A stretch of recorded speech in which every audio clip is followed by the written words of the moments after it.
Listo, habíamos hablado un poquito del segundo componente de ese sistema circulatorio, que eran los vasos sanguíneos, ¿no?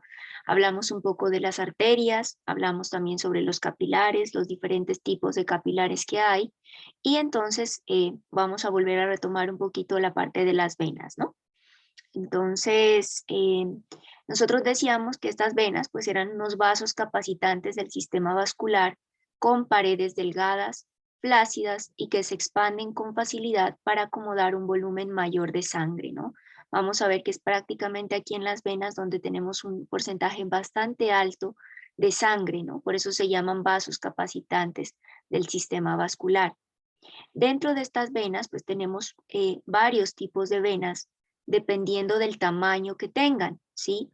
Entonces, por ejemplo, las más pequeñitas corresponderán a las vénulas poscapilares, vénulas musculares posteriormente, si estas van a recibir la sangre de las poscapilares. Tenemos también las venas medias, que son las más frecuentes en el cuerpo, senos venosos, ¿sí? A nivel de, por ejemplo, del cerebro, ¿sí? A nivel del cerebro. Tenemos también las venas grandes, ¿sí? Entonces, en tamaño, digamos que podemos clasificarlas de esa manera. Entonces, acuérdense, si nos regresamos acá un poquito a esta parte, ven, miran cómo estaban conectadas, ¿no? Estas arterias conectadas a través de capilares hacia las venas, ¿sí? Entonces, acuérdense que estas arterias son las que me llevan el oxígeno a todos los órganos, ¿sí? A todos los órganos y posteriormente pues drenan en venas, ¿no? Las venas vuelven a retornar la sangre al corazón, ¿listo? Entonces por eso decíamos que las arterias eran vasos eferentes que manejan la sangre del corazón hacia los órganos y las venas eran vasos aferentes, están llevando la sangre nuevamente al corazón, ¿sí? Bueno, esto lo miramos, esto lo vimos. Entonces, allí tenemos la definición de lo que son las venas. Otra cosa, otra característica importante de estas venas, decíamos que es que algunas de ellas, por ejemplo las que están en las extremidades, tienen unas pequeñas válvulas, ¿sí? Son como unas pequeñas proyecciones hacia la parte interna, hacia la luz de la vena. Entonces, estas proyecciones, ¿sí? Lo que hacían era, pues ya más o menos ustedes han oído hablar de las válvulas a nivel de corazón, ¿no? Entonces miren que con estas válvulas está pasando lo mismo, me permiten el flujo de sangre y adicional a esto me facilitan ese flujo hacia arriba, ¿no? Me facilitan ese flujo hacia arriba de la sangre, ¿sí? Entonces, esto es la función, digamos, la función importante que tienen estas válvulas aquí en a nivel de las venas, ¿no? ¿Por qué es importante? Porque vean, en este caso, por ejemplo, las venas tienen menor presión que las arterias y entonces la sangre se le dificulta volver a subir, ¿sí? Se le dificulta subir. Entonces, claro, evolutivamente, pues han surgido estas válvulas y con estas válvulas, pues se facilita esa subida de la sangre, ¿no? Ese retorno venoso. ¿Listo? Entonces, ¿qué facilita también ese retorno venoso? Claro, aquí estamos, imagínense, estamos en contra de la gravedad, ¿no? Personas que están mucho tiempo sentadas, mucho tiempo de pie, pues peor la sangre se le dificulta un poco subir nuevamente. Y entonces aquí aparecen los músculos, ayudan los músculos también a ese proceso o facilitan ese proceso del flujo de la sangre hacia arriba, ¿sí?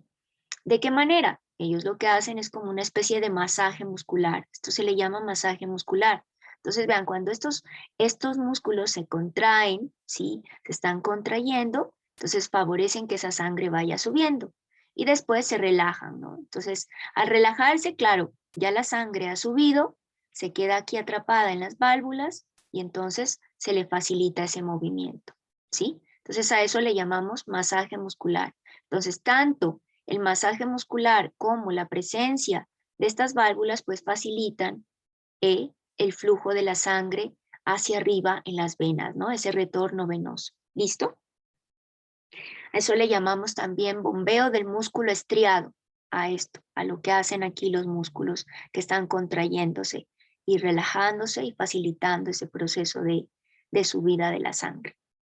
¿Ok? Bueno.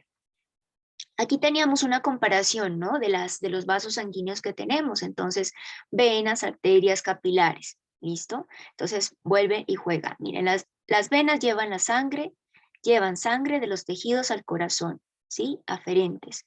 Sus paredes son más delgadas que las arterias. Las arterias llevan sangre del corazón a los tejidos eferentes. Sus paredes son gruesas y expandibles. ¿Sí? Entonces vean aquí las diferencias a nivel de las paredes, ¿no? Entre las venas y las arterias. Y decíamos que esto se debía pues a diferencias que hay a nivel de la túnica media. ¿Sí? Vean aquí este grosor que tenemos aquí, este grosor que está dado por el músculo liso que conforma estas arterias, ¿no? Entonces es muy diferente a cómo se observa a nivel de las venas. Además, estas arterias pues son ricas en tejido elástico, ¿sí? En componentes elásticos. Entonces eso hace que sean bastante contráctiles. Si yo aprieto una arteria, imagínense que tienen una arteria como una especie de una manguerita allí, y la aprietan con los dedos, entonces la arteria vuelve a retornar a su tamaño normal. En el caso de las venas no pasa eso, quedan un poco aplastadas. Y eso se debe a la característica de elasticidad que tienen estas arterias, ¿sí? Ellas vuelven a retomar su tamaño normal, vuelven a recuperar su tamaño normal. ¿Qué pasa con los capilares? Los capilares pues solamente están conformados por endotelio y están conformados por membrana basal, que era lo que decíamos, ¿no? Entonces son los más pequeñitos los que me están conectando estas arterias y venas y llevan la sangre al interior de los tejidos, ¿no? Unen arterias con venas, ¿ok? Entonces lo vemos aquí también. Entonces miren digamos, el espesor del músculo liso en la vena y compárenlo aquí con las arterias, ¿no? ¿Cómo difiere esto? Entonces ahí estamos viendo esa diferencia, digamos que esa es la más notable, ¿no? Otra diferencia aquí, pues que las venas tienen las válvulas, ¿sí? Principalmente a nivel de lo que son extremidades, ¿no? Entonces tienen estas válvulas para facilitar este retorno venoso, ¿vale? Y aquí tenemos pues los componentes del capilar. Listo. Aquí les decía, miren, con solamente ver la luz de estas arterias y las venas se dan cuenta pues que las venas, ¿no? Tienen una luz un poco más amplia que las arterias y esto debidamente pues se debe a la pared gruesa que tienen las arterias, ¿no? A ese grosor. Entonces aquí teníamos una imagen también representando lo mismo. Vean la túnica media aquí en las arterias y vean la túnica media en las venas, ¿sí? Igualmente aquí la túnica media, cómo está conformada en las venas y cómo está conformada en las arterias, ¿no?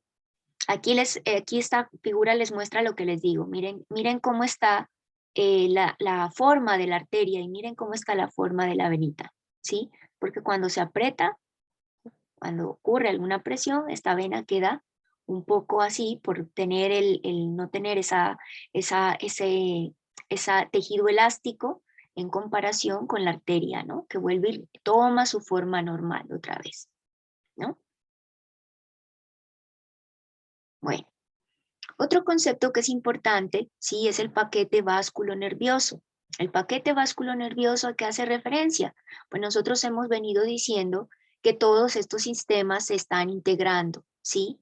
Estamos hablando del sistema óseo, hablando del sistema muscular, ¿sí? Ahorita hablamos del sistema circulatorio y más adelante pues hablaremos del sistema nervioso. Entonces vean que aquí este paquete vasculo-nervioso lo que nos está mostrando es como esa combinación, ¿no? Tenemos aquí, miren, las venas, las arterias y tenemos aquí los nervios, ¿sí? Están pegaditos aquí, venas, arterias y nervios. Ahorita lo vemos en el software. Entonces, estos paquetes vasculonerviosos pues se encuentran en diferentes lugares del cuerpo y aquí tenemos uno que es el paquete intercostal. Este sería el paquete intercostal entre las costillas, ¿ven? Entonces tenemos a nervios, arterias y venas, arterias y nervios, ¿sí? Y en el femoral tenemos también ese conjunto, ¿no? Ese conjunto de nervios, arterias y venas, ¿vale? Entonces en este caso sería el paquete básculo nervioso femoral y en este caso sería el paquete básculo nervioso intercostal. ¿Listo? Entonces aquí son dos posiciones nomás, pero ustedes esto lo pueden encontrar pues a nivel del brazo, lo pueden encontrar en muchos lugares, ¿no? Veamos aquí en el programilla, miremos a ver, localicemos algo. Entonces aquí uno puede ubicarse con músculo también, y vean aquí está el que decíamos, ¿no? El femoral. Entonces ubicamos también ¿dónde están? Los nervios, ¿sí? Y entonces lo vemos acá. Sí, vean el conjunto que hay. Estos serían los paquetes vasculonerviosos. Entonces tenemos las venas, ¿sí? Vena femoral, tenemos aquí la arteria femoral y tenemos también el nervio femoral. ¿Ven? Entonces aquí se miran ese conjunto, ¿no? Estamos viendo ese conjunto. Lo mismo, a nivel de las costillas, vamos a quitar esto un poco. A ver.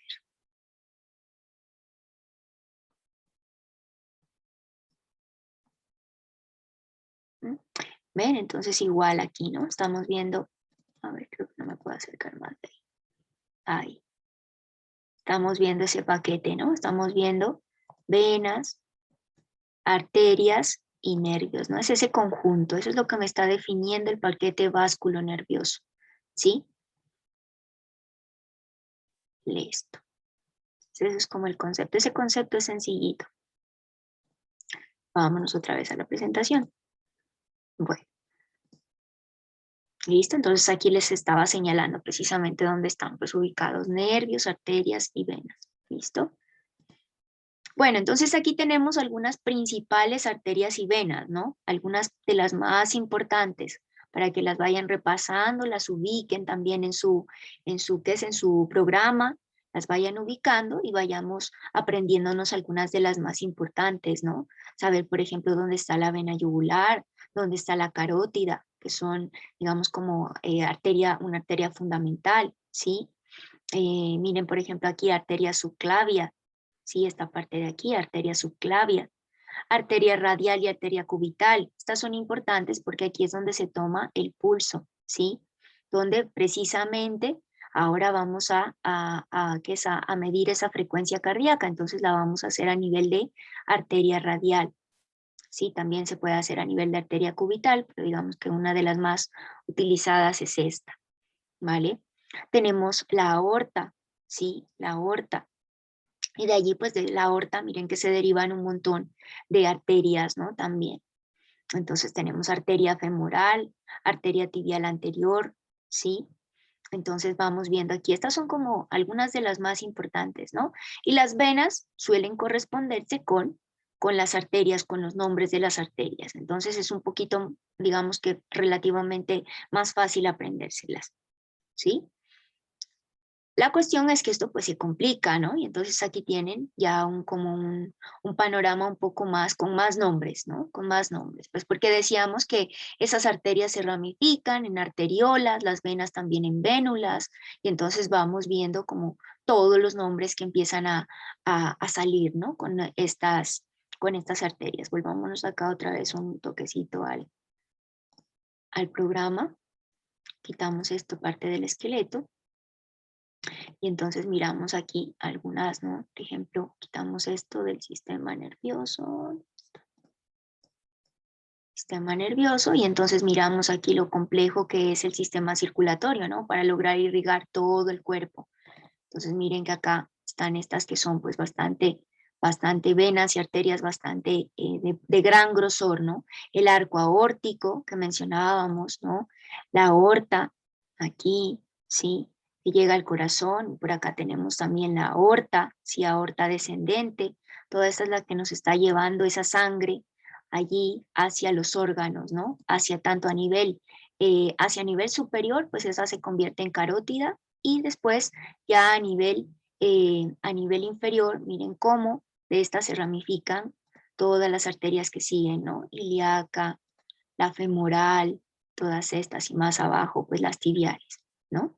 Entonces así ustedes van ubicando pueden ir estudiando así de esta manera. Sé que todos no han descargado el software, entonces traten de estudiar en grupo. No sé cómo están acostumbrados a estudiar, pero a veces suele ser muy útil estudiar en grupo, ¿no? Hay algunos estudiantes que tienen la capacidad de transmitir muy bien el conocimiento y pueden hacer a la vez de profesores, ¿no? Entonces, es muy útil también este tipo de cosas cuando uno intercambia conocimiento con sus compañeros, ¿vale? Entonces pueden irlos estudiando por lo menos las más principales. Bueno, nos volvemos por acá. Ok, bueno, entonces miren que aquí vamos a hablar un poquito, a profundizar un poquito, aunque ya hemos hablado un poco también de lo que era el barorreflejo, de lo que son los receptores que se pueden encontrar, ¿sí? A nivel de las arterias y que están a la expectativa de los cambios que hay de presión arterial y de la química sanguínea, ¿no? Del pH de la sangre. ¿Se acuerdan que hablábamos cuando hablábamos de homeostasis? Por allá en esas clases decíamos que dentro del organismo encontramos unos receptores que están vigilando estos aspectos, la presión arterial y la química de la sangre.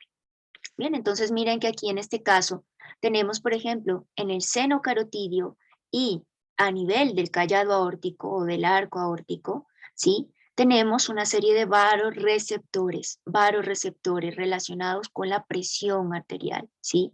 Ellos están sensando esos cambios de presión arterial. ¿Vale? Entonces, por otra parte, tenemos también los cuerpos carotidios, ¿sí? Cuerpos carotidios, que son estos azulitos que ven aquí, estos azulitos, y cuerpos aórticos, ¿sí? Ellos son quimiorreceptores, están sensando esos cambios de pH, esos cambios de dióxido de carbono o de oxígeno a nivel sanguíneo, y están pendientes de qué es lo que está pasando, ¿no? En el organismo. Entonces, ¿por qué están censando? Pues están censando para que si hay algún cambio, pues entonces enviar señales, ¿sí? Enviar señales hacia los centros integradores o a través de vías locales para poder hacer estas modificaciones internas y volver a volver a regular, ¿no? Hacia la normalidad, volver a esas condiciones homeostáticas que hablábamos antes. Entonces vean qué tenemos aquí sobre los senos carotidios. Estos senos carotidios, aquí, ¿sí?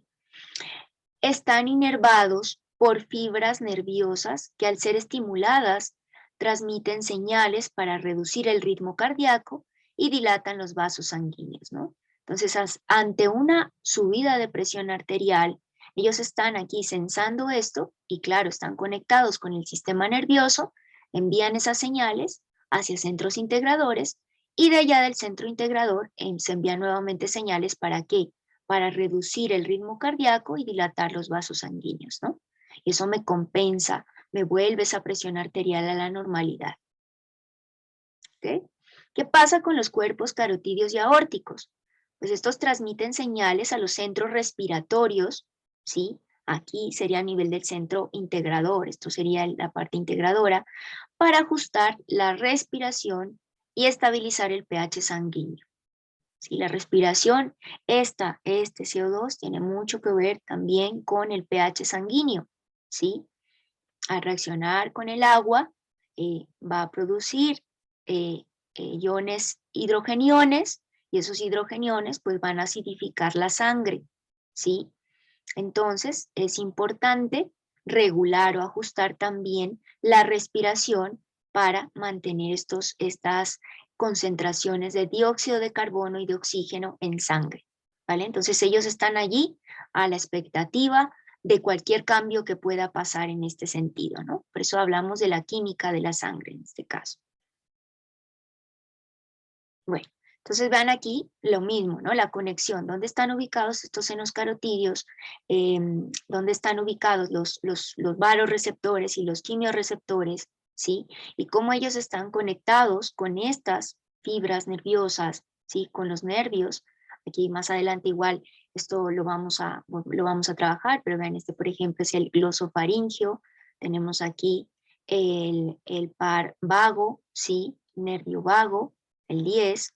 Entonces vean cómo estos nervios están conectados con esos senos carotidios con ese callado aórtico donde están los varoreceptores y me están enviando las señales hacia el centro integrador, ¿sí? Que en este caso quedarían aquí a nivel de bulbo raquídeo, ¿ok? Entonces ellas conectan, estas neuronas conectan con interneuronas, ¿sí? Y me están llevando nuevamente la señal otra vez a sus órganos. ¿Para qué? Para decir, mire, hay una subida de presión arterial, por favor, disminuya un poco la frecuencia cardíaca, ¿sí? O genere vasodilatación. O por el contrario, hay una bajada de presión arterial, entonces aumente la frecuencia cardíaca y vasoconstriña, ¿sí? Entonces aquí, por medio de estos canales, ¿sí? Por medio de toda esta red de comunicación que hay, pues es donde se emiten esas señales, ¿no? Donde se dan esas órdenes para, pues, compensar y llegar al final a mantener la homeostasis. Todo esto se da, pues, se da por eso, ¿no? Para mantener esa homeostasis en el cuerpo. ¿Listo? Bueno. Entonces vean aquí, esto nosotros ya lo vimos un poco en los repasos y en las clases anteriores, ¿no? Que a esto se le llama varorreflejo. El varorreflejo es eso, ¿sí? Es el control de la presión arterial por retroalimentación. Chicos, este tipo de retroalimentación, ¿qué tipo será?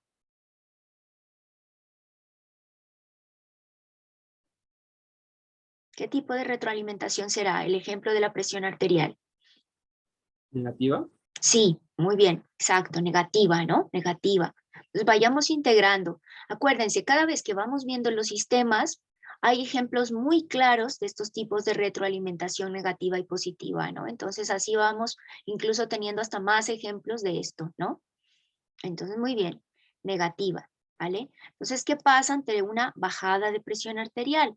Ante una bajada de presión arterial, pues están a la expectativa los varoreceptores, ¿no? Ah, bueno, aquí una cosa para mencionarles, que dijimos que los varoreceptores están a la expectativa de estos cambios de presión arterial, ¿no? Pero ellos son como una especie de mecanorreceptores. O sea, ¿qué pasa con este callado aórtico? ¿Qué pasa con este seno carotidio? Cuando la sangre está pasando por allí, ¿sí? Ellos detectan esos cambios cuando la arteria se está como expandiendo, ¿sí? Si se expande o se constriñe, esos cambios de expansión y constricción de las arterias es lo que le están dando, como decir, por eso se llaman también mecanorreceptores, ¿no? Están ahí a la expectativa de esos cambios de presión, precisamente por esa vasoconstricción o vasodilatación que está ocurriendo aquí en estas arterias, ¿no? Entonces, una vez cae la presión arterial, disminuye esa presión arterial, estos varoreceptores están aquí a la expectativa. Si cambia esto, entonces envían señales por esas vías que les estaba contando, ¿sí? Vías aferentes del sistema nervioso, envían esas señales al tallo encefálico, donde tenemos esos centros cardíacos allí, ¿sí? Y entonces de allí se dan las señales hacia otra vez hacia el corazón, que aumente la frecuencia cardíaca, se aumente el volumen por latido y se disminuye el diámetro vascular, ¿no? Entonces sería una vasoconstricción. Aquí se disminuye el diámetro vascular. Estas respuestas, ¿qué van a generar? Pues un aumento a través de la presión arterial. Y entonces vamos a llegar al punto de la homeostasis. ¿Ok? Volvemos otra vez a retornar a la homeostasis. Y si no pasa, pues si esto se sube demasiado, ya decíamos, no vuelve otra vez este ciclo, ¿no? Entonces, si llega aquí, si ya llega a la normalidad, pues el ciclo se detiene, ¿ok? Bueno, pues hablemos un poquito más de la sangre, que este era el tercer componente, ¿no? Entonces habíamos dicho que los tres componentes más importantes que hemos abordado en esta clase es el corazón, que lo vimos con profundidad, ¿sí? Cómo eran todos los sistemas de conducción eléctrica en ese corazón, miramos cómo estaba conformado por músculo cardíaco, todo eso, miramos la parte de los vasos sanguíneos, venas, arterias, venas y capilares, y nos queda pendiente pues la sangre, ¿no? La sangre que prácticamente las funciones del sistema circulatorio pues dependen de la sangre, ¿sí? Ese líquido que es viscoso, de aspecto rojizo, ¿sí? Y que está pues circulando continuamente, ¿no? Entonces vean aquí relacionamos un poquito con lo que habíamos explicado en la clase pasada. ¿sí? Decíamos que teníamos un circuito pulmonar y un circuito sistémico, ¿no? Este circuito pulmonar pues es el que permite el intercambio gaseoso y este circuito sistémico es el que nos permite la distribución de ese oxígeno, de los nutrientes hacia los tejidos y órganos, ¿sí? Entonces vean el porcentaje de sangre que encontramos en circuito pulmonar, ¿sí? ¿Qué encontramos en circuito sistémico? Pues casi el 84%, ¿no? Alrededor del 84% de la sangre está aquí en el circuito sistémico. Bien. En el corazón, claro, decíamos que el corazón tiene su propio sistema circulatorio, ¿sí? A través de esta circulación coronaria. Entonces miren que allí el corazón se lleva el 7% de la sangre. Claro, tiene un gasto metabólico muy alto y es necesario que él esté continuamente irrigado para todas esas actividades que realiza, ¿no? Entonces, dentro de este circuito sistémico, dentro de estos 84%, el 15% de la sangre está en las arterias, el 5% en los capilares, y vean lo que decíamos, ¿por qué las venas son vasos capacitantes? El 64% de la sangre está en las venas. ¿Listo? Entonces esta figurita está muy interesante. ¿Qué pasa con la sangre? Sí, la sangre cuando nosotros la llevamos, estamos en un laboratorio, muchos de ustedes deben haberse hecho un examen de sangre, una analítica que le llamamos. Entonces resulta que uno de esos aspectos que se mide es el hematocrito, ¿sí? Entonces, ¿en qué consiste el hematocrito? Pues el hematocrito es básicamente la relación que hay entre, ¿sí? Entre la altura de los eritrocitos y esta altura total. Vamos a ver de dónde sale esta altura total. Pues aquí se extrae la sangre, tenemos toda la sangre, esto normalmente aparecería todo rojo, pero cuando se centrifuga una muestra de sangre, entonces nosotros podemos obtener los componentes de esa sangre por separado, ¿sí? Los tenemos por separado. Entonces, este primer componente sería el plasma libre de células, ¿sí? Plasma, que es este líquido un poco amarillento que se mira. Después tenemos una pequeña capita aquí, muy delgadita, que ronda alrededor del 1%, y a esto le llamamos capa leucocítica, donde están los leucocitos o glóbulos blancos y las plaquetas. Y después tenemos aquí ya en la parte inferior, ¿sí? Todo lo que son células como los eritrocitos, ¿sí? Tenemos aquí los eritrocitos, que son, claro, esto por centrifugación, pues lo más pesado se nos va abajo. ¿Ok? Entonces aquí tenemos los eritrocitos. ¿Cómo esto me define el hematocrito? Pues la altura de los eritrocitos, esta distancia, ¿sí? Sobre la altura total.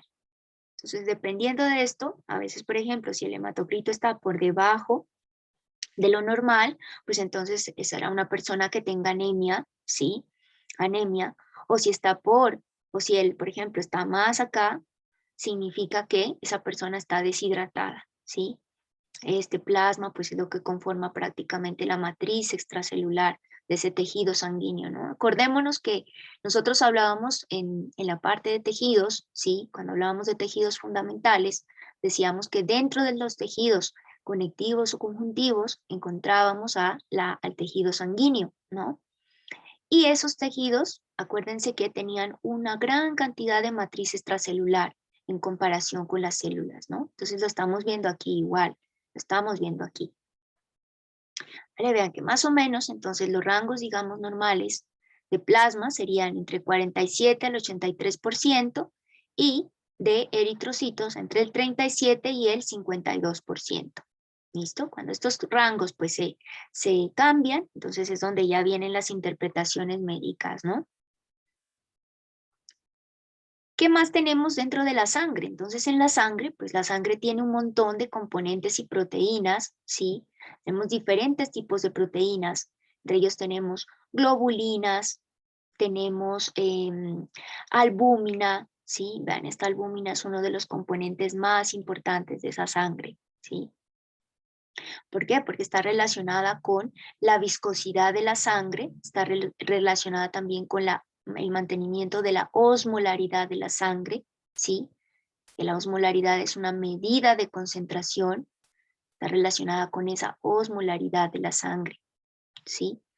¿Qué más tenemos por acá? Así que sea importante. El fibrinógeno es una proteína que está, esto lo vamos a ver ahorita, una proteína que está directamente relacionada con la coagulación, ¿sí? A partir del fibrinógeno se obtiene la fibrina y por lo tanto pues se pueden generar los coágulos, ¿no?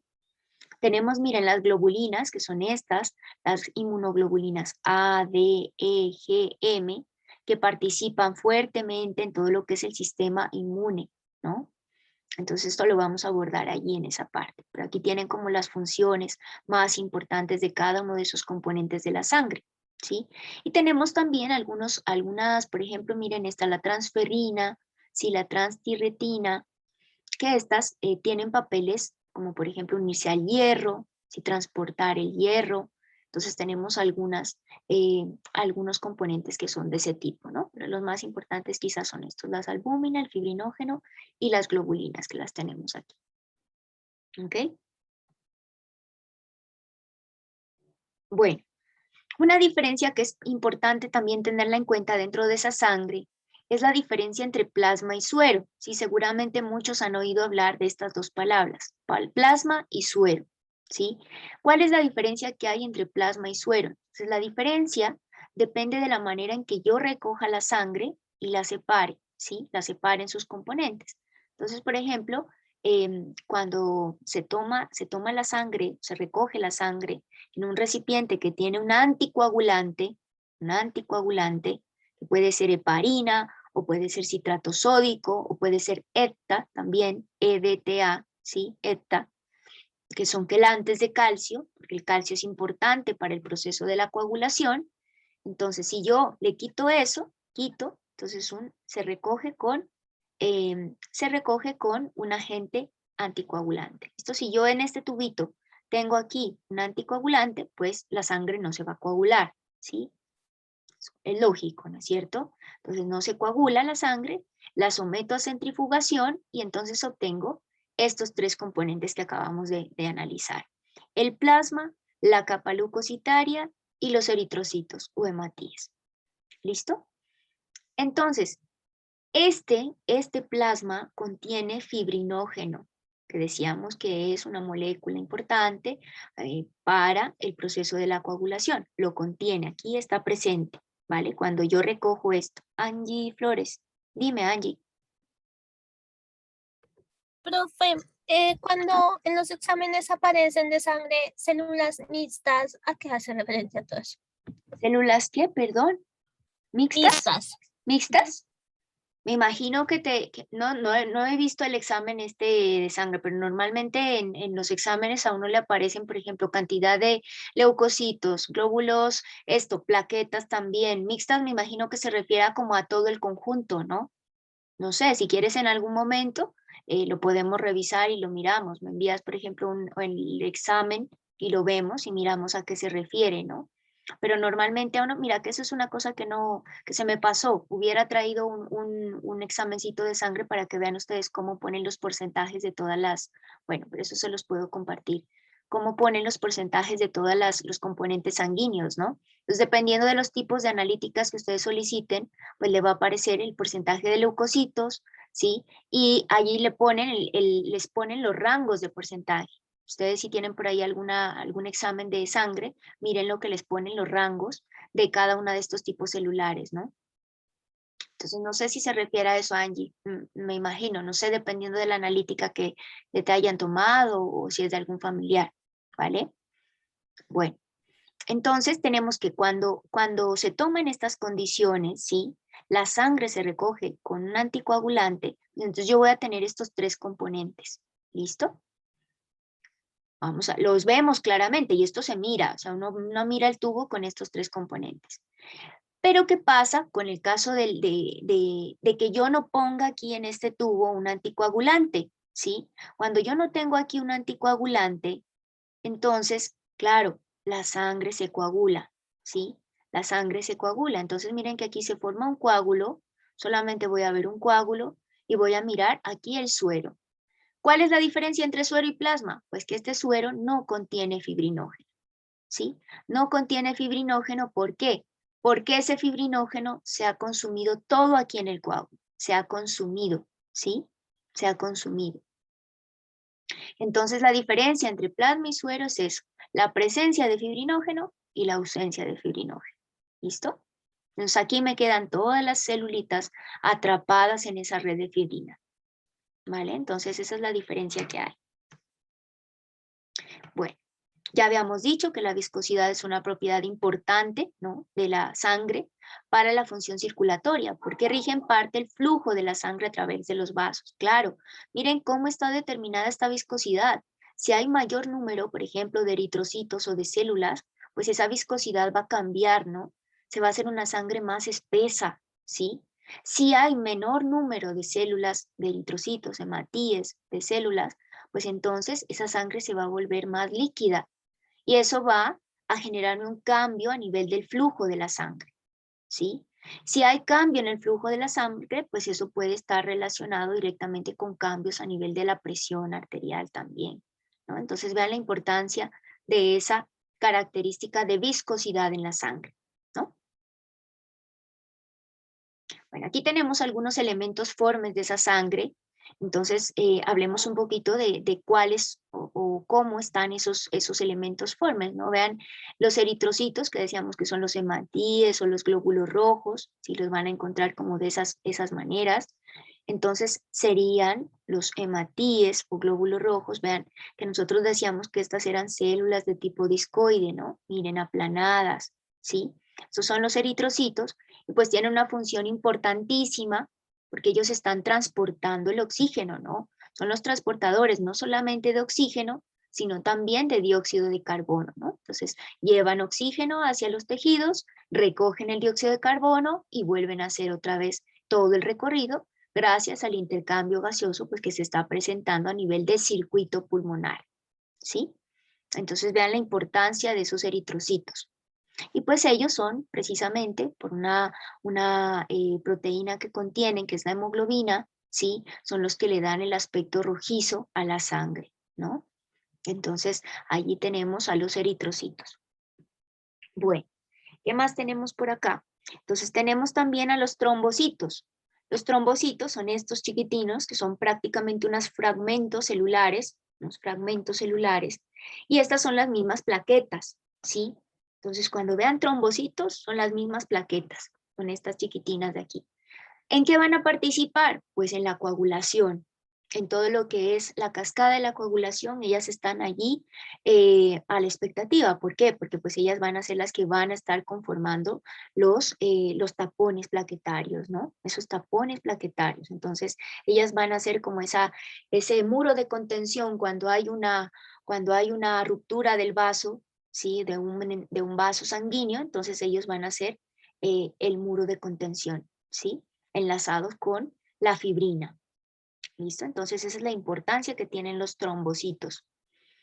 Leucocitos. De estos tenemos un montón. Tenemos granulocitos y agranulocitos. Entonces vean que aquí es súper fácil, digamos, distinguirlos porque estos tienen característica, los granulocitos tienen unos gránulos, ¿sí? Gránulos, váyanlos aquí, gránulos, granulitos, unos más que otros, ¿sí? Entonces tenemos aquí los neutrófilos, tenemos los eosinófilos y tenemos por acá donde están los basófilos, ¿ven? Entonces ellos se distinguen precisamente porque tienen gránulos en su interior. Tenemos los agranulocitos, pues son los monocitos que están acá arriba, que son las células quizás de las más grandes que hay, de estos elementos formes de la sangre, y tenemos los linfocitos. En este no me voy a detener mucho en las funciones porque esto lo vamos a ver con detenimiento en sistema inmune, ¿no? Entonces por eso me interesa que aquí les quede claro eritrocitos y trombocitos. ¿Listo?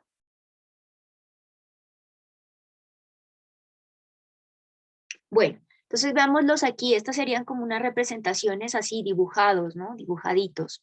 Pero aquí, si uno ve un frotis de sangre, entonces podemos ver los diferentes tipos celulares.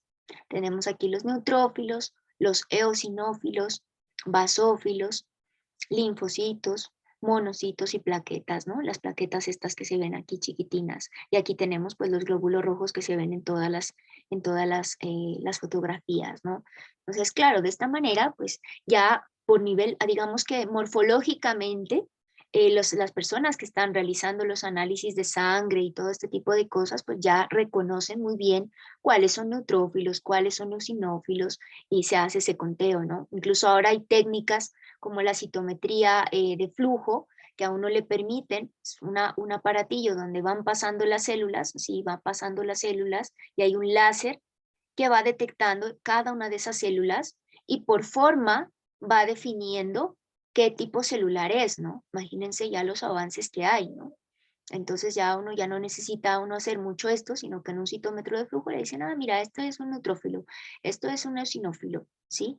Va detectando por estas características morfológicas, tanto externas como internas, cómo están dispuestos esos núcleos, cómo están dispuestos esos gránulos, va determinando y definiendo qué tipo celular es, ¿no? ¿Dónde se producen los elementos formes de la sangre? Chicos, una pregunta, esa es una preguntilla. ¿Dónde se producen? ¿Dónde se producirán?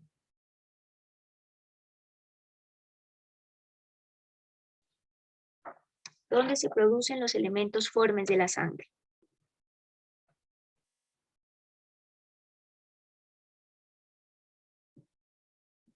¿Dónde se producen las células sanguíneas? Ya lo vimos, chicos. ¿Dónde? Acordémonos un poquito. En el tejido óseo, ¿verdad? La médula Exactamente. ósea roja. Exactamente. ¿Quién es? Lady y no me acuerdo quién más. ¿Lady? Fernanda. Fernanda. Siempre me confundo con Fernanda. Fernanda. ¿Y quién más? Fernanda y...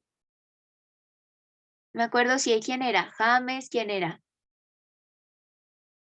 Mauricio, ven. profe. Yo, Mauricio. Mauricio. A ver, yo les digo, ¿saben por qué les pregunto los nombres continuamente? Porque yo me voy apuntando las participaciones, ¿sí?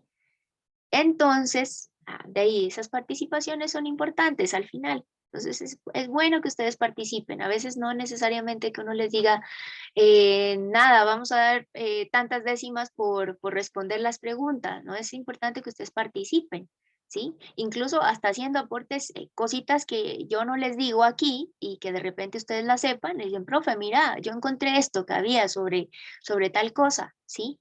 Ustedes de hecho ya tienen la temática, ¿no? Entonces, de ahí a veces lo que uno hace es que lee un poco la temática antes de tener la clase, e incluso eso les facilita que les quede hasta más claro o que tengan cosas importantes que aportar a la clase, ¿no? Entonces, eso es una recomendación que les doy para esta asignatura y para muchas de las que tengan a posteriori, ¿no? Entonces, bueno, muy bien, se producen allí, ¿no? A nivel de la médula ósea, ¿sí? Nosotros hablábamos que esa médula ósea roja precisamente es donde ahí se da la hematopoiesis. Esa es una parte, ¿sí? Pero hay unas células como los linfocitos, ¿sí? Estos linfocitos también se pueden producir a nivel de tejido y órganos linfoides, que eso es lo que vamos a ver en la siguiente clase, ¿sí? De sistema inmune. Entonces vean que allí podemos encontrar producción de linfocitos en el vaso, en las amígdalas, en el timo, ¿sí? Entonces ese es otro punto de origen de estos elementos formes de la sangre, ¿vale? Listo. Entonces veamos los tipos de la sangre, los tipos sanguíneos, ¿sí? Los tipos sanguíneos. Ah, otra cosa, un dato curioso que me olvidé preguntarles aquí en el a ver si lo han oído por allí, ¿sí? Estos eritrocitos eh, son los que dijimos que eran los que llevaban oxígeno y los que llevaban dióxido de carbono, ¿no es cierto? Y resulta que estos eritrocitos, a diferencia de muchos tipos celulares, no tienen mitocondrias, ni núcleo tampoco. No tienen mitocondrias cuando ya están maduros. ¿Por qué creen que será que no tienen mitocondrias? ¿Qué se les ocurre? Analicemos un poco esa parte, integremos un poquito sus conocimientos en biología celular. ¿Por qué no tendrán mitocondrias?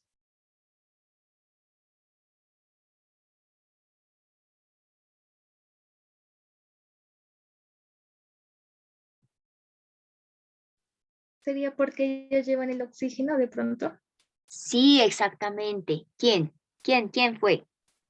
Jenny Mora, profe. Jenny. Claro, claro, si ellos llevan el oxígeno, a ver, pero profundicemos un poquito más. Bueno, llevan el oxígeno. ¿Qué pasará si tienen mitocondrias? Póngale el caso contrario. ¿Qué pasa si tienen mitocondrias? Jenny. Pues supongo que no estarían llevando ya el oxígeno porque ellos ya tienen por las mitocondrias. Lo consumen. La palabra ahí, eso está muy bien, pero es porque ellas lo consumirían, ¿sí? Acuérdense que nosotros hablábamos de la cadena respiratoria de las mitocondrias, cuando hicimos como un recorderis de los organelas que estaban presentes dentro de las células, ¿no?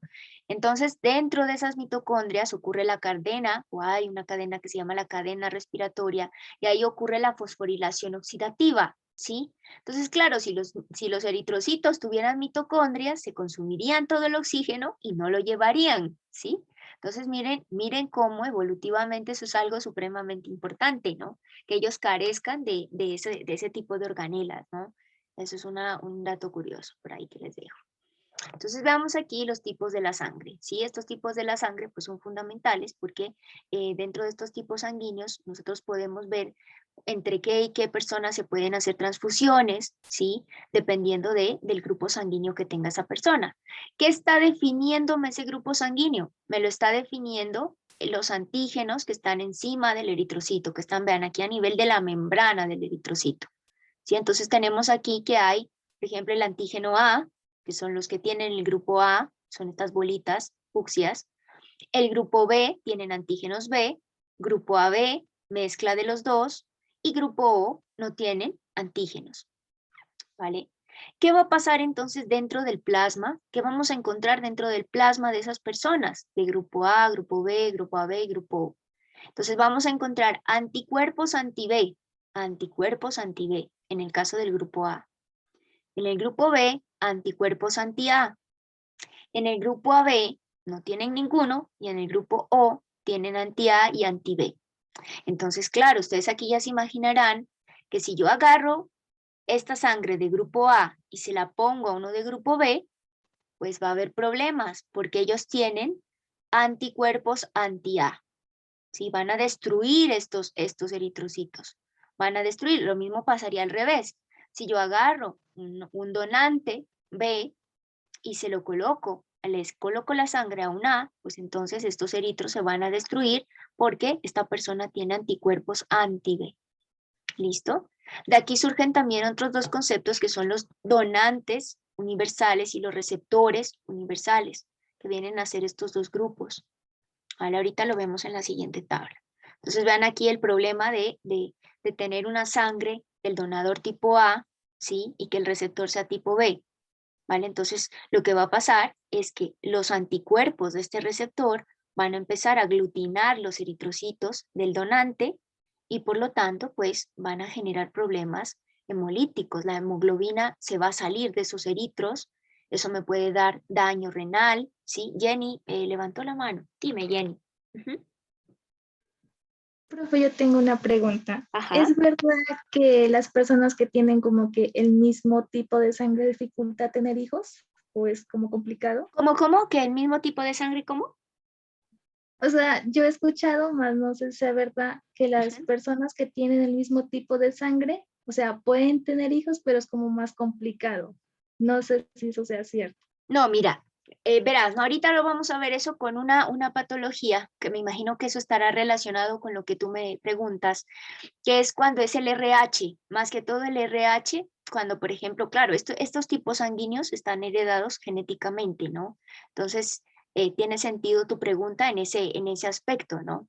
Entonces, cuando hay antígenos como el RH y el bebé resultó ser positivo y la mamá es negativa, entonces es complicado allí porque hay digamos, un problema a nivel inmunológico, ¿no? Ahorita lo vemos, a ver si es hacia allá donde va tu pregunta, ¿vale? No es que sea complicado, sino que hay un poco de peligro en el momento de concebir un bebé, ¿no? Por eso, por la compatibilidad de estos antígenos, más que todo, ¿vale? Pero muchas gracias, Jenny. Bueno, entonces aquí, pues nada, pasaría eso, ¿no? Si yo agarro un receptor de tipo B y un donador de tipo A, pues entonces se van a hemolizar estos eritrocitos. la hemoglobina va a empezar a dispersarse por allí, no va a estar en los eritros y por lo tanto pues va a ocurrir, puede llegar a ocurrir incluso hasta insuficiencia renal, ¿no? Puede llegar pues a problemas bastante complicados, la muerte incluso. Entonces es complicado. Y vean aquí qué está pasando. Si los eritrocitos empiezan a aglutinar, pues van a taponar vasos pequeños también, ¿no? Y eso implicaría no irrigar correctamente otros lugares, por lo tanto implicaría isquemia, ¿sí? Implicaría pérdidas de tejido. Bueno, esto conlleva un montón de cosas complicadas. Entonces vean aquí cómo se pueden donar, ¿no? La compatibilidad de los grupos sanguíneos, cómo se puede donar, cómo se pueden realizar estas donaciones. Esto es importante que ustedes lo tengan claro, porque esto es una cosa cotidiana, ¿no? Entonces miren, aquí tenemos lo que nos preguntaba Jenny también, vean el RH me está definiendo este positivo y este negativo, que es otro antígeno, ¿sí? El RH es otro antígeno que está sobre estos eritrocitos, es otro antígeno, y se descubrió en el monorhesus, entonces por eso se llama RH, ¿sí? Entonces hay algunas personas que lo tienen y hay otras que no, ¿vale? Entonces las que lo tienen pues van a ser positivas y las que no lo tienen negativas. Entonces aquí tenemos un grupo AB, este grupo AB puede donar a quién, al grupo AB positivo, ¿sí? Y puede recibir de todos, entonces por eso se llama receptor universal, puede recibir de todos, puede recibir de A, pues de todos, ¿no? De todos los que están aquí enlistados, ¿vale? ¿Por qué? Porque si volvemos a ver aquí, pues este grupo no tiene anticuerpos, entonces por eso puede recibir de todos, ¿sí?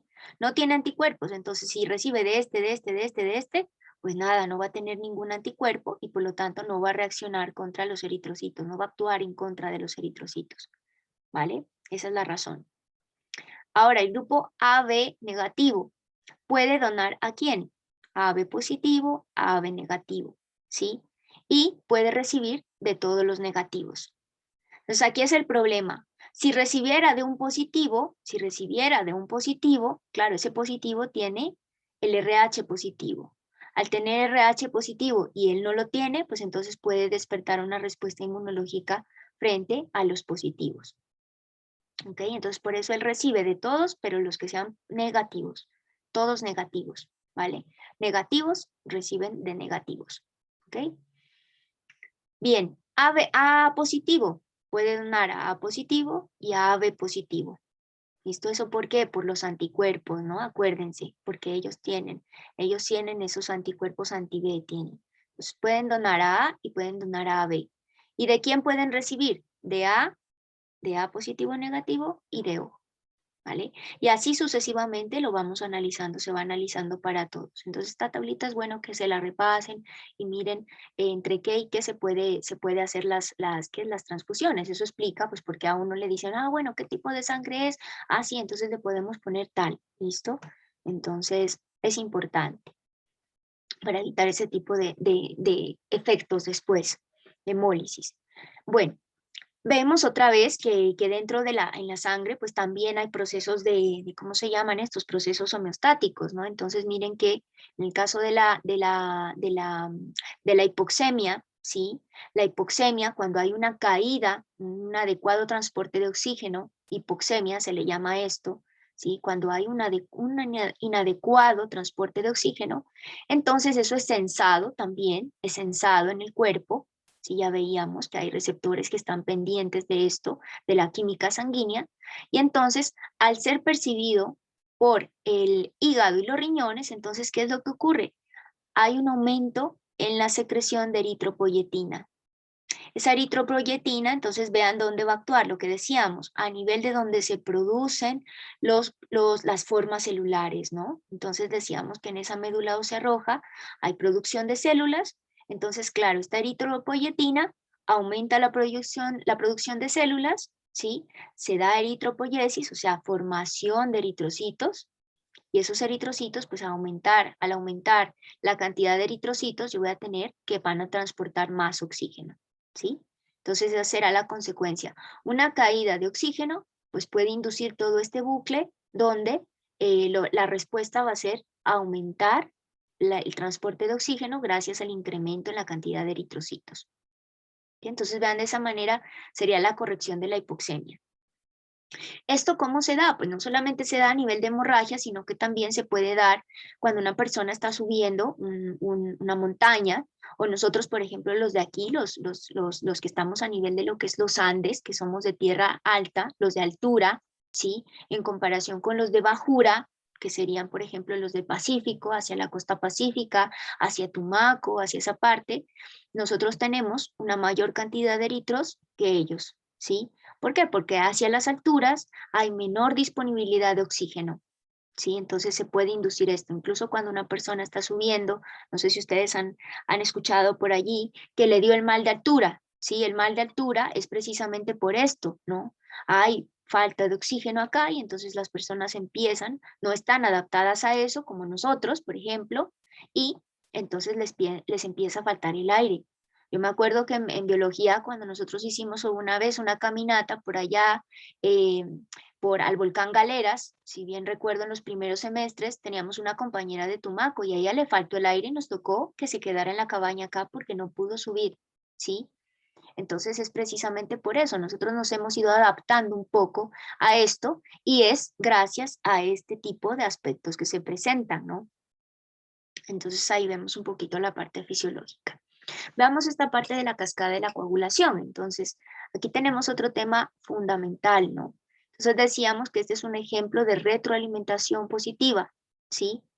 Entonces, aquí miramos cómo esos componentes sanguíneos pues están actuando y están generando el taponamiento cuando un vaso se ha roto, ¿sí? Entonces, miren, cuando hay una ruptura, un daño de un vaso, lo que ocurre es que se empiezan a llamar, o sea, estos factores de la coagulación empiezan a actuar, ¿sí?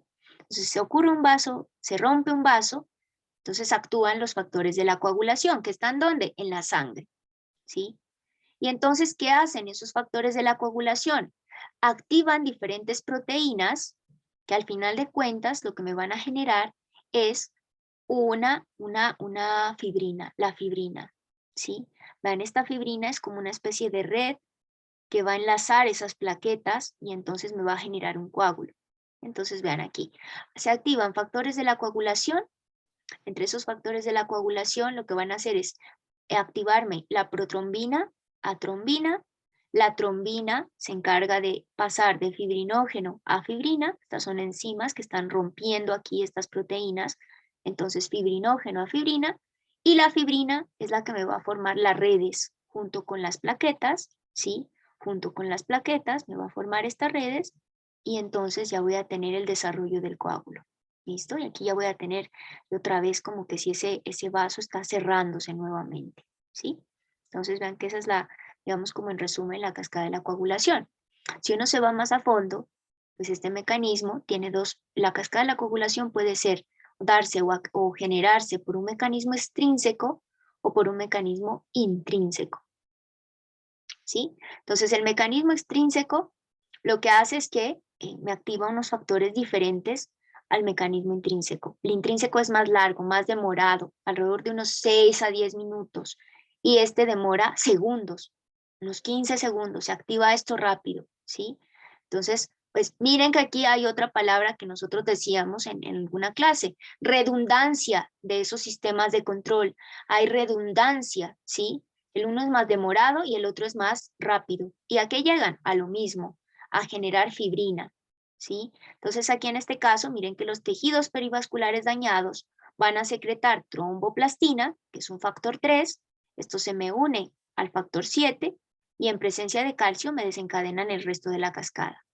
Y acá, los trombocitos, miren que secretan este factor 12 y se empiezan a activar otro montón de factores para darme lugar al resto de la cascada de coagulación, ¿sí? Entonces vean que este sería la vía común, ¿sí? Aquí tenemos cómo se activa el mecanismo extrínseco, cómo se activa el mecanismo intrínseco, y estos dos mecanismos confluyen en una vía común que es esta, ¿sí? Entonces da lugar a la activación del factor 10, ese factor 10 en presencia de calcio y en presencia de otros factores, me genera una activación del activador de la protrombina, la protrombina pasa a trombina y la trombina me ayuda a pasar de fibrinógeno a fibrina, ¿no? De esto les voy a dejar un videito para que ustedes lo profundicen, aquellos que quieran profundizar un poco más sobre esta parte, ¿no? Bueno, ya la última parte que vamos a mirar entonces es la parte de las consideraciones clínicas y patología del sistema circulatorio, ¿no? Entonces vemos aquí, vean aquí la pregunta que me hacía Darwin por allá, ¿no? Esta era una de las preguntas que veíamos sobre las anastomosis a nivel de la circulación coronaria, ¿no? Entonces, miren que una de las enfermedades que se puede generar por obstrucción de esta circulación coronaria, sí, es el infarto al miocardio. Entonces vean que corresponden a enfermedades de las arterias coronarias. ¿Por qué suceden? Por oclusión arterial que viene dada por un coágulo.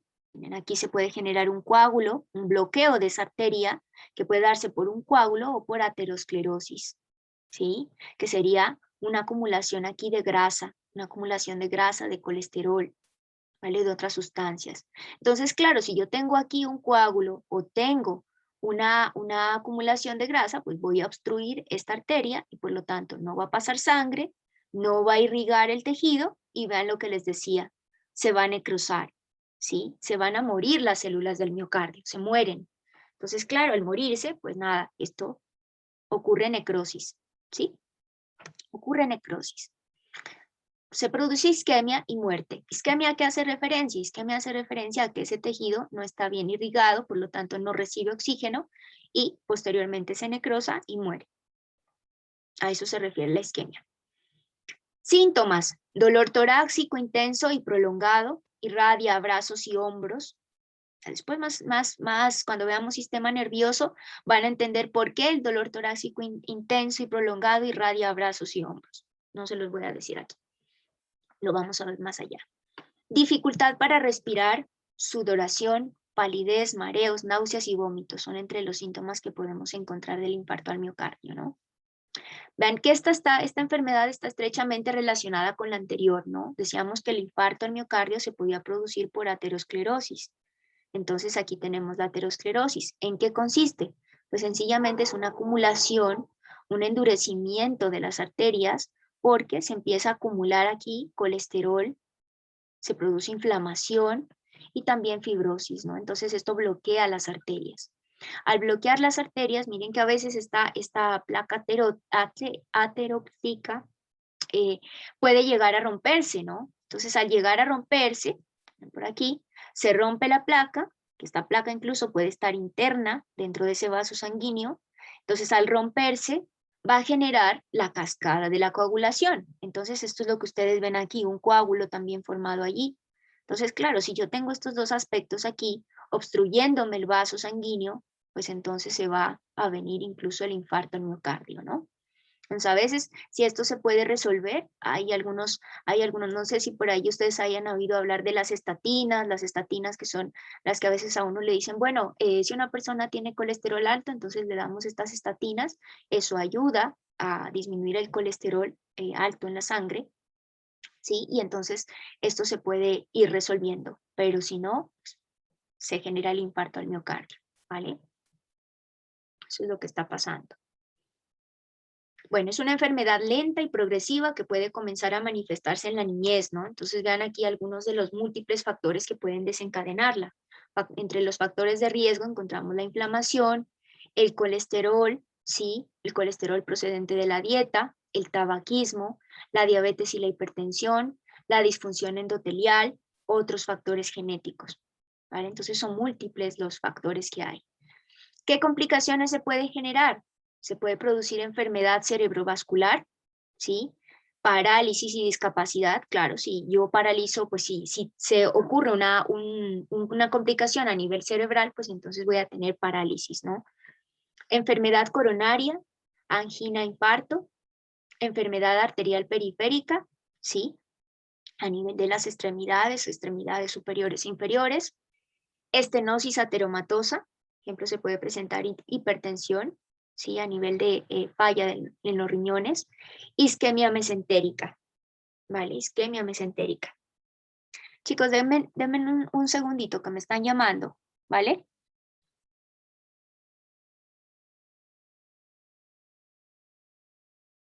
Denme un segundito.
Listo, ya, disculpen.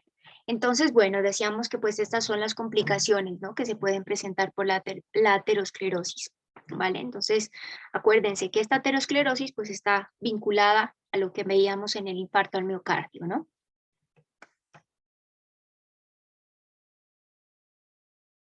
Ok, aquí tenemos otra que es la hipertensión arterial. Muchas de estas enfermedades están estrechamente relacionadas, ¿no? Unas pueden ser causas de las otras o pueden ser consecuencias secundarias, es un poco, ¿no? Están relacionadas entre sí.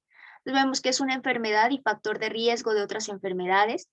Es una de las causas principales de muerte prematura en el mundo, ¿no? Casi pues, un montón de personas pues sufren de esta hipertensión arterial y esta se ve mucho con mayor frecuencia ya en las personas que son de mayor edad, ¿no? Entonces, ese es un factor de riesgo también. Entonces, miren que cuáles son o entre qué cosas podrían corresponder a factores de riesgo para desarrollar hipertensión arterial. Entre esas tenemos consumo de alimentos que contienen demasiada sal y grasa, ¿sí?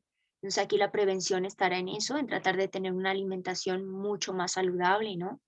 Cantidades insuficientes de frutas y hortalizas, lo mismo, en este mismo sentido. Consumo abusivo de alcohol, ¿sí?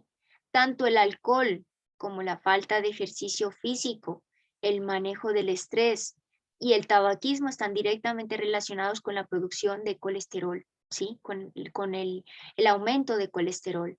Entonces esto está directamente relacionado con la hipertensión arterial. Factores hereditarios también, ¿no? Entonces, entre signos y síntomas que podemos encontrar, nerviosismo, sudoración, dificultad para dormir, enrojecimiento de la cara, dolor de cabeza, ¿sí? Sangrado nasal, mareo, etc. Y esto pues puede dar lugar a complicaciones, que son algunas de las enfermedades que hemos acabado de ver, ¿sí? Miren, por ejemplo, los aneurismas, esto lo vamos a mirar ahorita, aneurismas,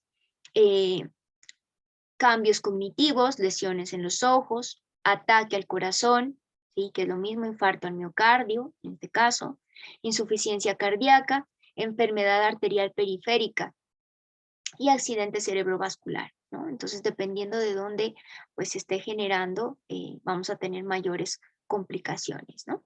Vean aquí en el caso del aneurisma. Entonces, estos aneurismas se producen a nivel de las arterias, ¿no? Se producen a nivel de las arterias. Entonces, hay un debilitamiento en las paredes de estas arterias y entonces eso hace que esa arteria se genere como una especie de bultito. Y entonces, claro, puede llegar a ser tanta la presión que hay allí que ese bulto se puede explotar, ¿sí? Y entonces, claro, allí viene hemorragias internas, el cuerpo trata de compensar con la cascada de coagulación y si no puede, pues entonces vienen un montón de consecuencias, ¿no? Si no hay buena irrigación, hay pérdidas de tejidos, si estos aneurismas se presentan a nivel cerebral, pues entonces voy a tener fallos a nivel pues fallos cognitivos, si la persona pierde conocimiento, puede llegar a perder incluso motilidad, ¿no? Puede llegar a perder el movimiento de extremidades, porque estoy dañando ya a nivel de cerebro, estoy dañando corteza importante que está relacionada con la parte de movimiento, ¿no? Entonces es peligrosísimo, ¿no? El aneurisma puede llegar incluso a conducir a la muerte, ¿no? Entonces puede representar una pérdida o una rotura, puede presentar una pérdida o rotura y causar un sangrado en el cerebro, ¿no? Esta es otra enfermedad, bueno, esta es una enfermedad un poco más de tipo como genética, ¿sí? La anemia falciforme. En este tipo de anemia falciforme, entonces lo que ocurre es que a nivel del ADN, cuando están ocurriendo estos procesos ¿se acuerdan de que decíamos, hablábamos del dogma de la biología molecular? Entonces que decíamos que pasaba de ADN a ARN mensajero y de ahí a proteínas, y que hablábamos de los procesos de transcripción y de traducción. Entonces, cuando hay algún problema allí, miren que aquí simplemente de la cadena de ADN normal, miren lo que estoy cambiando aquí, una T por una A, ¿sí? Con un simple cambio de nucleótido, entonces esto me genera una lectura diferente, el ARN mensajero se genera diferente, y esto me va a codificar para un aminoácido distinto en la proteína. Entonces miren que aquí me codifica para una GLU y acá me codifica para una valina. ¿Sí? Entonces miren que es para ácido glutámico y para una valina. ¿Sí? Entonces ese cambio, ese pequeño cambio en un aminoácido a nivel de la proteína, entonces vean que esta lectura diferente con solo esto me puede dar lugar a la generación de anemia falciforme. Entonces vean aquí cómo se mira esto. Miren, sería aquí el eritrocito normal y aquí los eritrocitos que están sufriendo de este tipo de enfermedad, ¿no? Anemia falciforme. Entonces vean cómo me cambia la forma, ¿sí? Esto me modifica la estructura de la hemoglobina que decíamos, que es la que transporta el oxígeno. Entonces a nivel genético, un solo cambio en el nucleótido puede darme lugar a este tipo de enfermedades, ¿no? Entonces, claro, si yo pierdo la forma del eritrocito, si pierdo la estructura idónea de esa hemoglobina, pues entonces voy a perder bastante la función del eritrocito, ¿no? Bastante esa función celular. Entonces, vea la importancia de mantener que todo esto funcione correctamente. Aquí quizás esta responda un poquito la pregunta que me hacía Jenny. Entonces, miren que pues es complicado cuando a veces dependiendo de los tipos sanguíneos, resultó que el feto es RH positivo y la madre es RH negativa, ¿sí? ¿Eso qué quiere decir? Que el feto tiene el que es este antígeno, que les decía que es el RH, además de los antígenos normales, ¿no? Que vienen en los eritrocitos. Entonces, al tener un RH positivo, ¿sí? Es posible que la madre empiece a generar anticuerpos frente al anti-D, se llaman, porque este es un antígeno D, se llama este. Entonces empieza a generar anticuerpos contra los eritrocitos del bebé y entonces es complicado, ¿no? Estos eritrocitos, esta respuesta inmune, digamos que en el primer embarazo no es tan complicada porque está apenas empezando, ¿sí? Está apenas empezando, el cuerpo ha sido expuesto por primera vez a ese RH positivo, pero ya en el segundo embarazo ya es más complicado, ¿por qué? Porque ya tiene los anticuerpos allí listos para atacar, ¿no? Entonces ese es el problema que hay, ¿no? Ahí a ese nivel.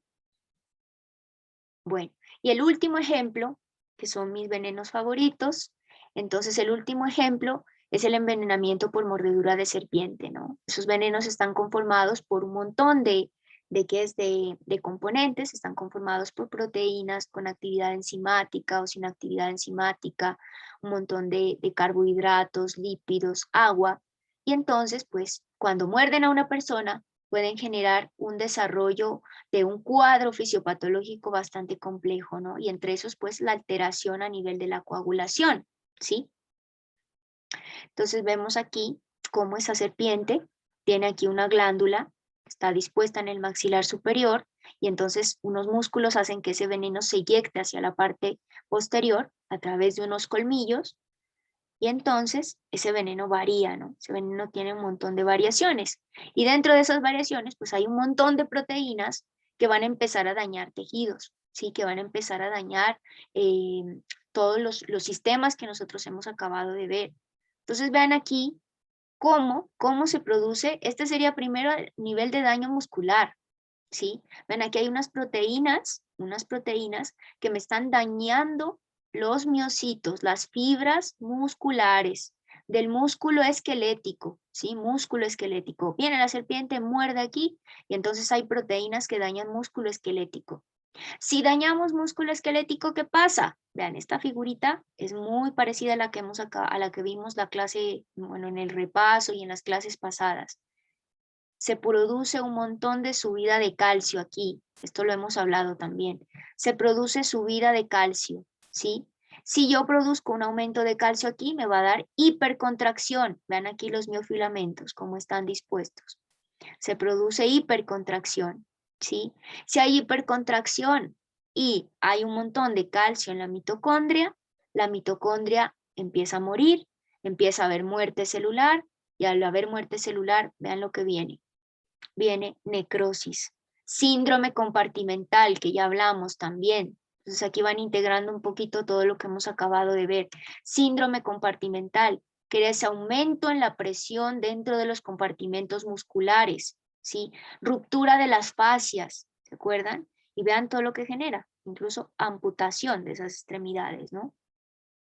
A nivel de la coagulación, pues tenemos unas proteínas que son capaces de degradar la membrana basal que recubría, ¿se acuerdan los capilares que hablábamos de que los capilares tenían células endoteliales y estaban recubiertas por una membrana basal? Entonces vienen estas proteínas de aquí, atacan la membrana basal, la rompen, los capilares pierden soporte, los capilares se abren y empiezan a extravasarse un montón de células sanguíneas, ¿sí? Se salen. Al salirse, ¿qué viene? Pues a intentar el cuerpo mantener la homeostasis y producir coágulos, tratar de producir coágulos, pero no puede, porque hay demasiadas proteínas que están haciendo esto. Y entonces vean lo que se genera. Se generan flictenas, que es esto que se ve aquí, ampollas rellenas con sangre. Se genera esto produce, está produciendo daños a nivel de los capilares que se encuentran, ¿no? Muy cerca de la superficie, muy cerca de la dermis, ¿no? Entonces vean que produce también sangrado a nivel sistémico. Estamos viendo aquí que hay hemotórax, que está produciéndose sangrado a nivel pulmonar, ¿sí? ¿Qué vemos también? Vean que este veneno tiene cosas tan complejas, que tiene proteínas que son similares a la trombina. Nosotros decíamos que la trombina me transforma el fibrinógeno a fibrina, ¿sí? Entonces, claro, si el veneno tiene proteínas similares a la trombina, va a empezar a generar coágulos. Lastimosamente, esos coágulos son inestables. Se van a formar microtrombos. Estos microtrombos se me van a ir por los capilares. Vean aquí, tenemos sangre arterial, sangre venosa. Se me van por los espacios capilares y entonces van a empezar a obstruir esos espacios capilares. Al obstruir, pues, ¿qué sucede? No hay irrigación, se produce isquemia. Si se produce isquemia, da necrosis, cianosis también, que es eso como que uno empieza a ver como las extremidades de los pacientes como azuladas, porque no llega oxígeno, ¿sí? Hacia esos puntos, y entonces hay pérdida de tejido, ¿no? Muerte, amputación, todo ese tipo de cosas. Vean también, hay otros componentes que participan a nivel de las plaquetas, interactúan con las plaquetas y impiden que esas plaquetas puedan agregarse. ¿Se acuerdan que decíamos que se formaba un tapón plaquetario? Entonces hay algunas proteínas de este veneno que intervienen con ese proceso de la agregación plaquetaria y entonces, por lo tanto, pues favorecen la hemorragia, ¿sí? Entonces, si yo no tengo, digamos, las plaquetas no están funcionando bien, entonces va a producirse más hemorragia, y entonces pues vienen todavía gingivorragias, se observan en los pacientes hemorragias, o sea, a nivel de las encías, hemorragias renales, hemorragias sistémicas, ¿sí? Hemorragias pulmonares. Entonces vean cómo conectamos como toda esa parte. Aquí hemos conectado un poquito más también el sistema locomotor, ¿no? El sistema muscular, en este caso. Entonces, estas serían, digamos, algunas de las patologías que podemos encontrar dentro de este sistema circulatorio, ¿no? Chicos, hasta allí terminaríamos la primera parte, entonces. La que es la última parte del sistema circulatorio. No sé si tengan alguna pregunta. Sí, Habla James. Hola, Sí, James. y quería preguntarte acerca de la enfermedad, si es que es una enfermedad del soplo que se produce en el corazón.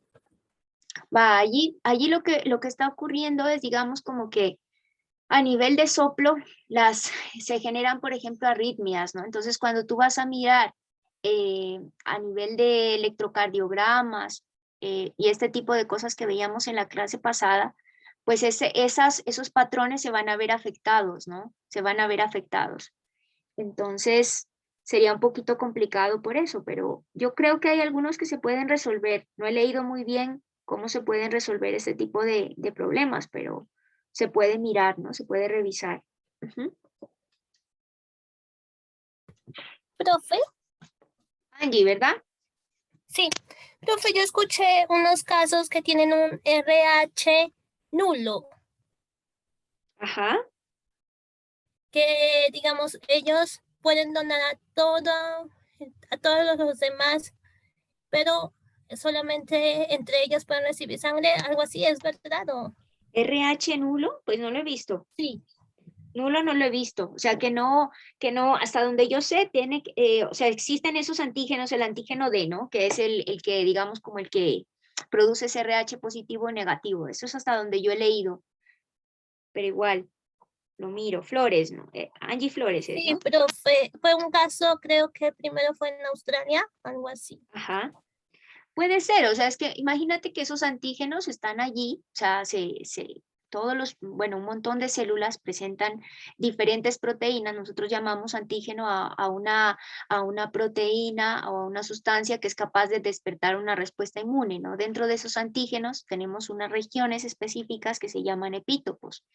Entonces, si de repente esos antígenos no están despertando ninguna respuesta inmunológica o sencillamente no están ahí en el cuerpo, pues puede ser que haya, ¿no? Que haya algún tipo de mutación o algún tipo de cosa que me genere que ese RH no esté, ¿no?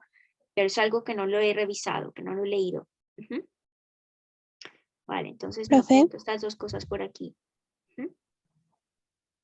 profe, con lo Sí, que dijo Angie, Caroli, con lo que ajá. dijo Angie, esa sangre también se la llama sangre dorada. Ah, mira. Bueno, Que pues la, lo revisamos.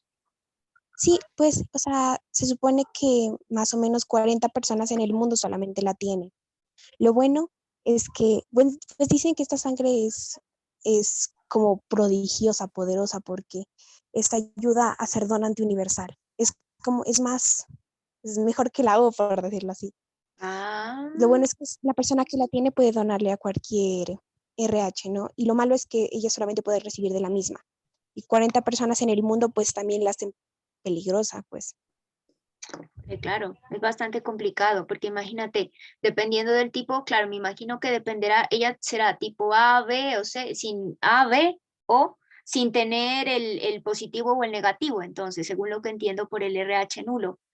Y entonces, claro, le complicará de alguna manera, pero será positivo en ese sentido. Muchas gracias, Carolina. Bueno, chicos, entonces, ¿ya descargaron ¿qué se llama? La guía.